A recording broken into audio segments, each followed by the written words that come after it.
horse story began the day that I was born. I was born into a family full of horse lovers. I truly think that my love for horses was handed down to me through my daddy. I was on a horse before I could walk. When my daddy brought my horse home from the horse sale, I was the very first one to ride him. He wasn't broke. And I remember the horse bucking, and I remember thinking, get me off of here. I was actually crying out loud. I remember it like it was yesterday. I mean, Daddy told me, he said, you better hold on. He didn't realize it, but those few words right there have stuck with me my entire life. I've had many special horses in my life. My very first horse, he was my best friend. You know, all of my friends wanted to come to my house so they could ride Scooter. 8 years old, Scooter passed away. At 9 years old, my daddy bought me my horse, Tex.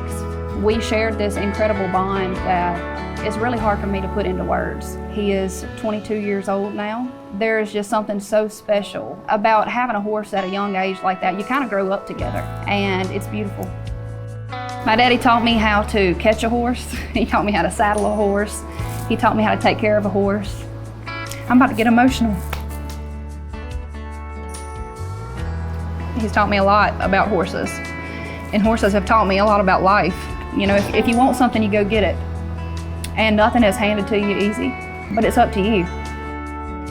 When I've climbed on the back of a horse, every single time I get up there, I feel like there's nothing that I can't do.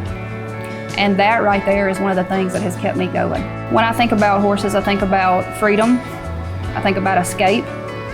And just like songwriting is therapy for me, getting on the back of a horse is therapy for me. When you put your foot up in that stirrup and you climb on top, nothing else matters in the world for just a hot minute. You feel like you can do anything. For 10 plus years now, I have traveled in a van and a flatbed F450. I've learned how to sleep sitting up straight as part of the sacrifice. And just about 2 months ago, we finally got on a bus, but I've paid my dues to get there. It's the same thing for when you own a horse. You're gonna lose a lot of sleep. You wake up thinking about what you can do for that horse, and you go to sleep thinking about what you can do for that horse. But that's a sacrifice that you make when you're feeding your dreams.